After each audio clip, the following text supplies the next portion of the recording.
In 2021, President Bukele from El Salvador announced that Bitcoin was going to become a legal tender in their country, meaning that you could transact with Bitcoin in everyday situations like shops, restaurants, hotels.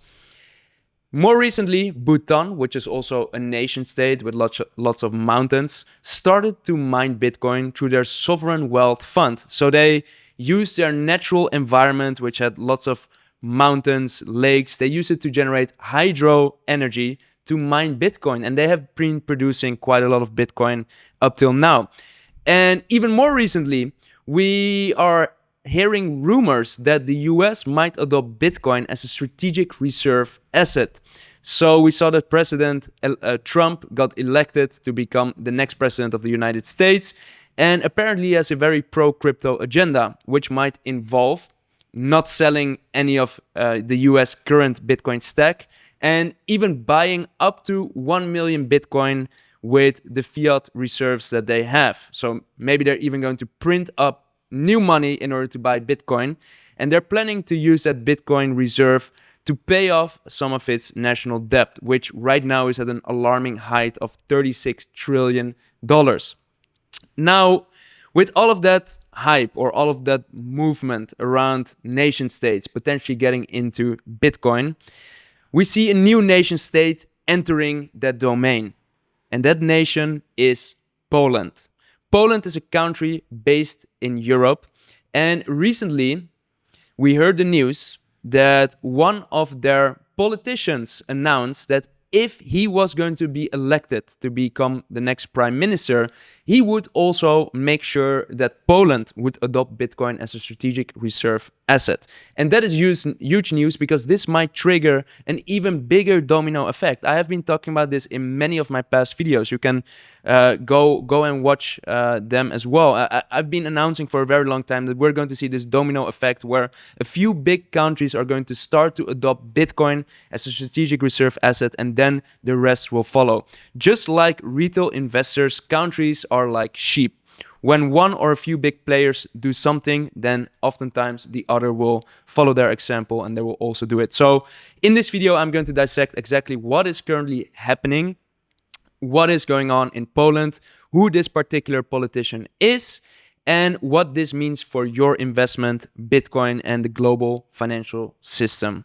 So we're going to unpack and unravel all of that in this video. So make sure that you stay until this end. And if you enjoy watching videos like this one, then make sure to smash the like button and to subscribe to my channel, because I'm going to be posting videos like this one regularly to help you to get an edge in the market and to make sure that you understand the complex world of investing, because I'm going to make it into very easily understandable and digestible bits and pieces for you. So let's dive in. Will Poland be the first EU nation to buy Bitcoin? That's a question that we're going to answer. So Bitcoin magazine published this tweet. It said, just in, Polish presidential candidate Sławomir Mencen pledges to adopt a strategic Bitcoin reserve if elected. So that is very interesting.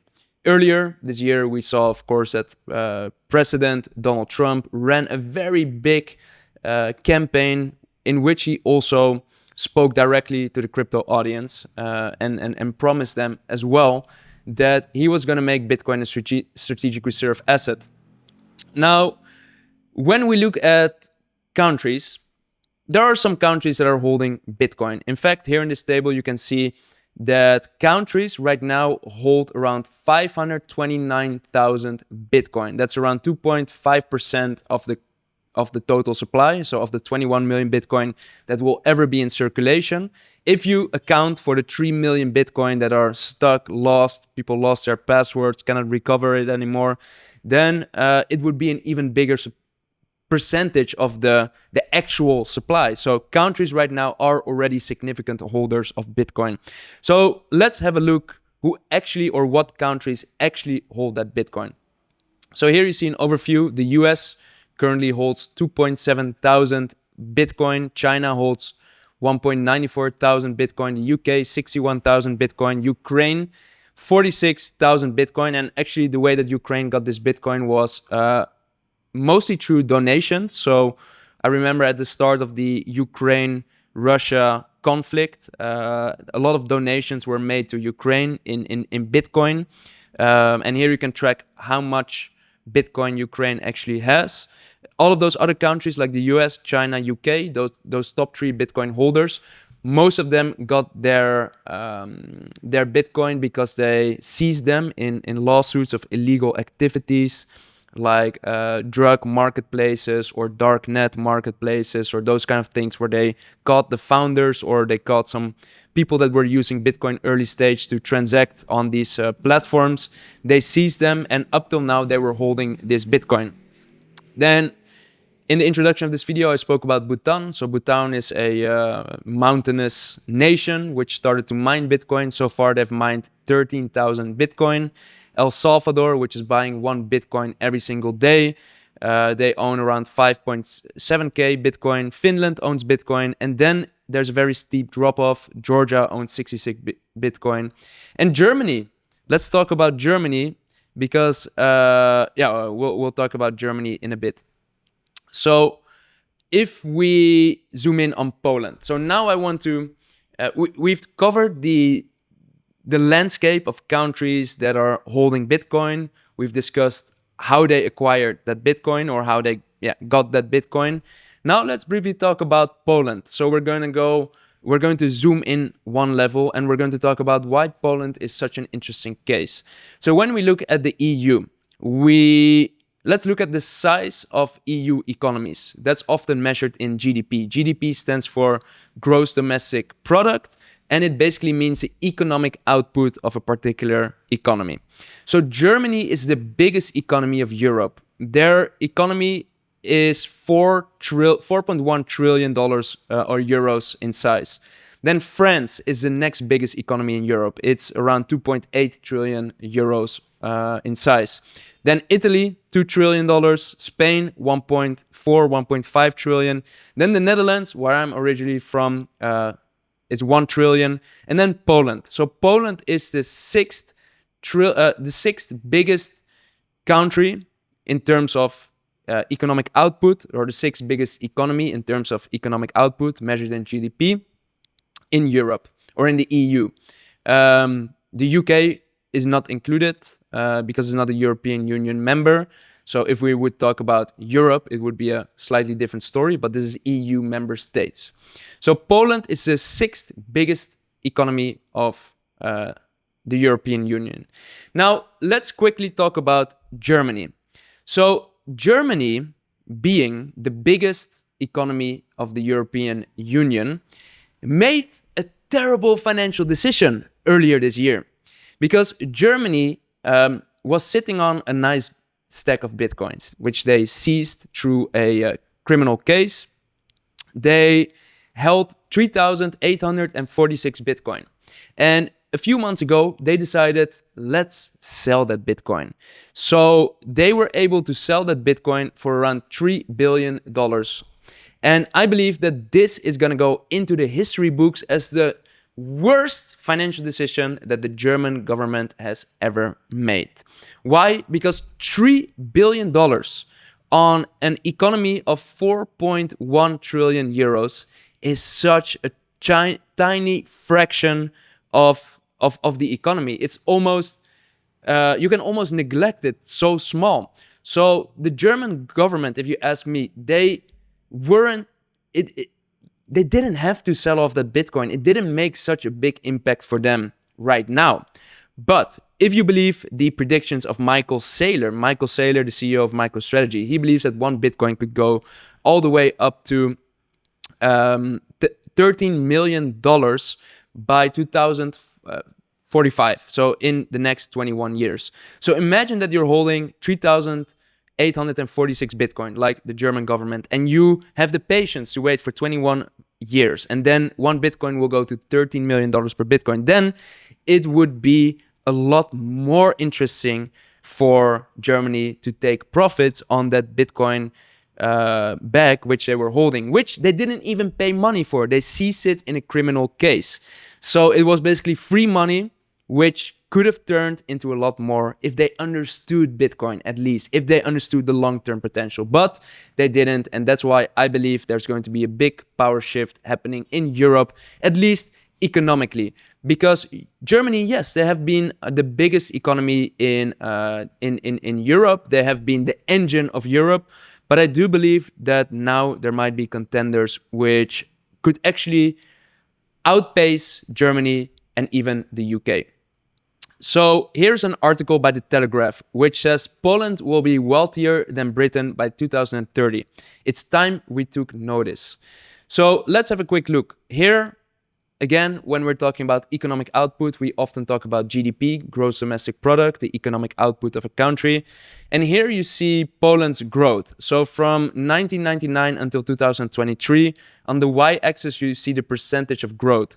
So last year, Poland grew with around 16%. The year prior to that, it was a smaller growth. But the year prior to that, so 2021, again, a double-digit growth.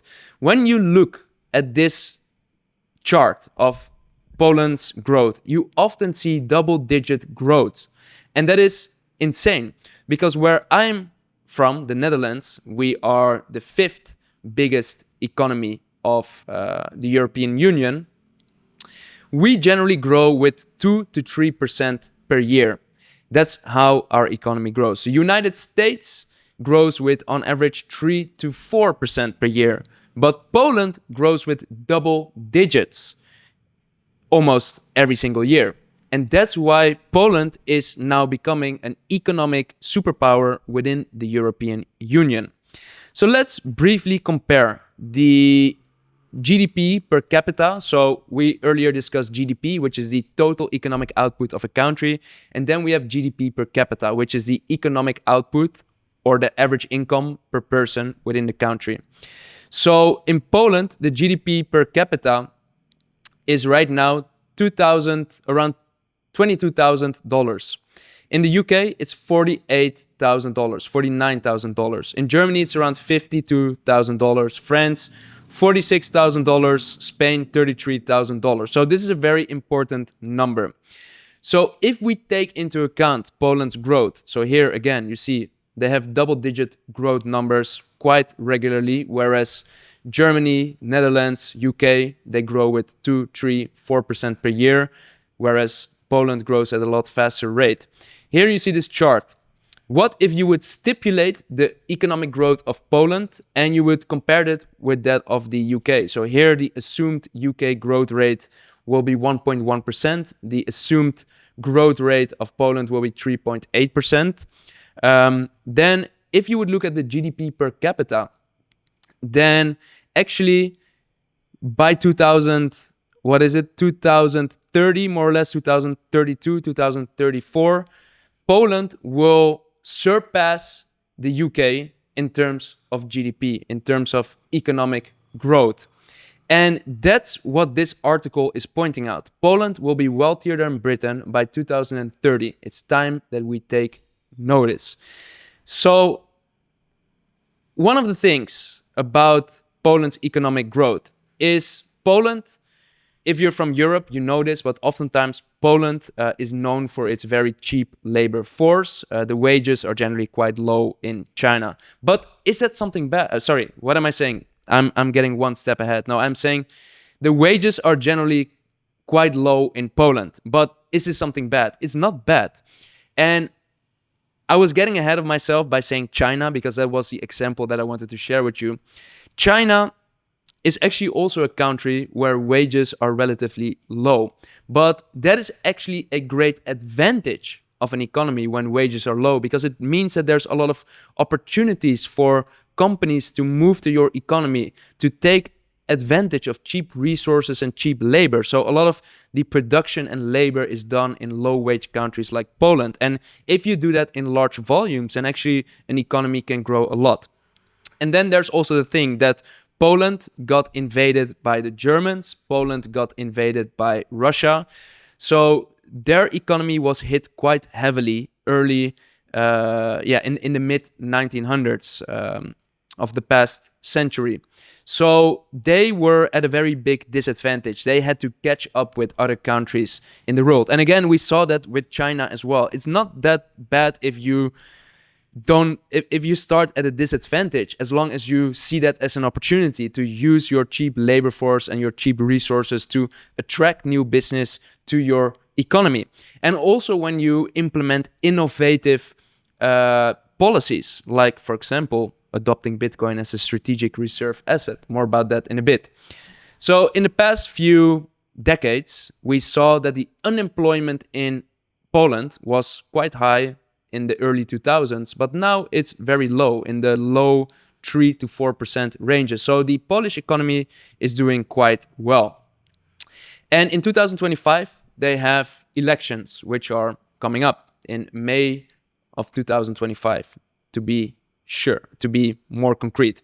And one of the people running in this election is 𝗗𝗶𝘀𝗰𝗹𝗶𝗺𝗏, which is a Polish right-wing libertarian politician, entrepreneur. And I did some research on the internet and I found out that his main career was being a tax advisor.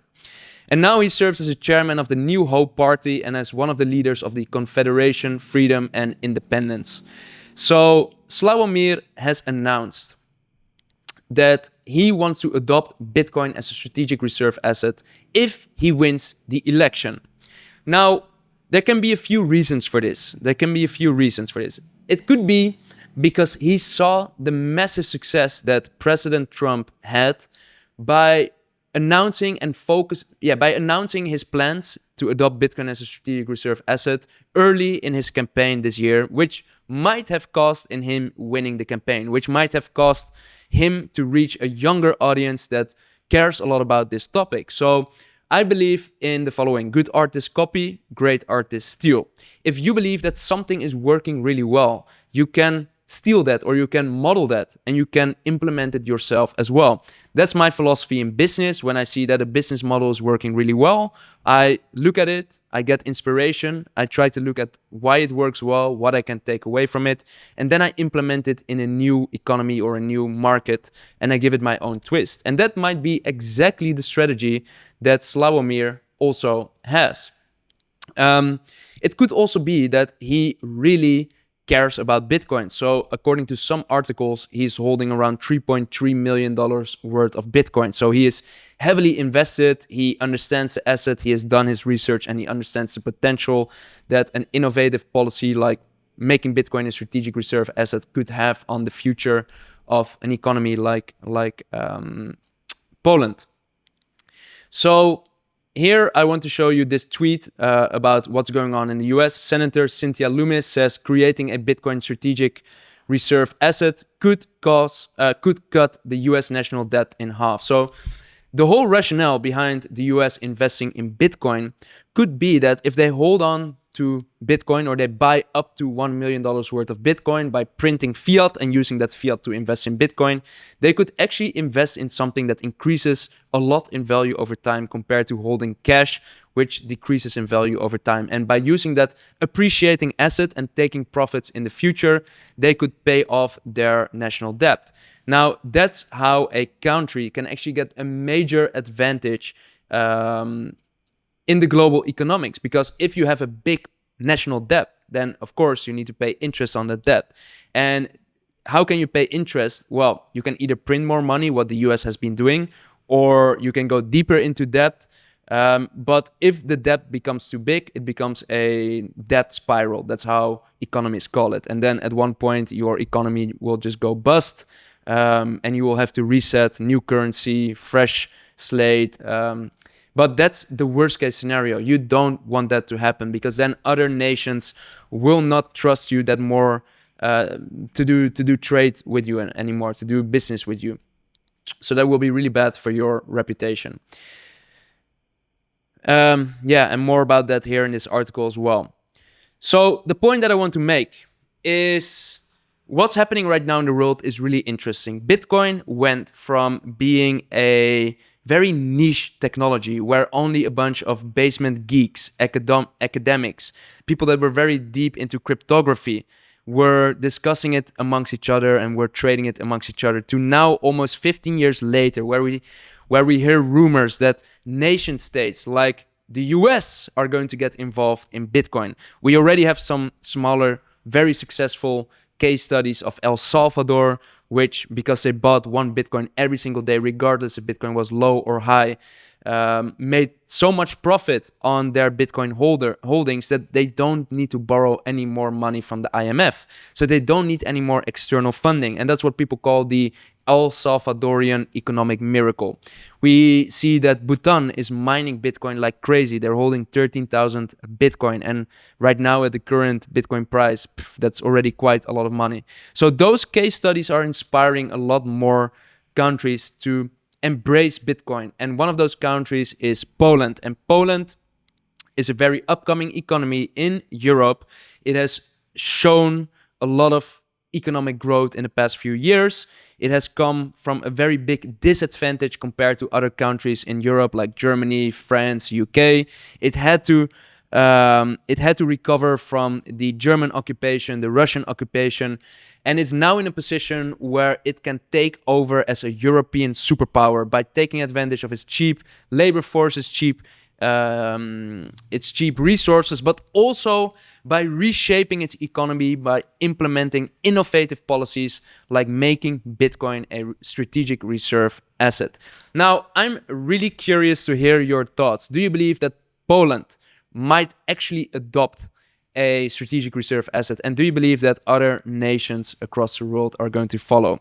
Do you think that this might trigger a domino effect, that we will soon see the US, Poland, maybe UK, Netherlands, and other countries that are going to embrace Bitcoin rather than trying to fight it, regulate it, restrict it? And I do believe that if that happens, well, who is going to win? Of course, the Bitcoin holders. But I don't only think that the Bitcoin holders are going to benefit from this. I do believe that it's going to be one big win for society as a whole. Because governments and banks and institutions, intermediaries, have become increasingly controlling about what you can or cannot do with your money. And I believe that if Bitcoin wins, it's a move in the right direction. It means that people are now slowly getting back the freedom over their own financial situation. And I think that's important. You don't want to be enslaved by the system. So all right, guys, I hope that you enjoyed watching this video. If you did, make sure to smash the like button so I know that you got good value out of it. And if you haven't done so yet, also make sure to subscribe to my channel, because I'm going to be posting videos like this one regularly throughout the bull market cycle, which has just started. What an amazing month already, this October. It has this nickname for a reason, and now you're seeing why this nickname has been given. And if you ask me, the bull market has just started, and the biggest gains are still to come. So exciting times ahead for you guys, for us as the crypto community. So guys, thank you for watching. Peace out. I'll see you in the next video. Take care.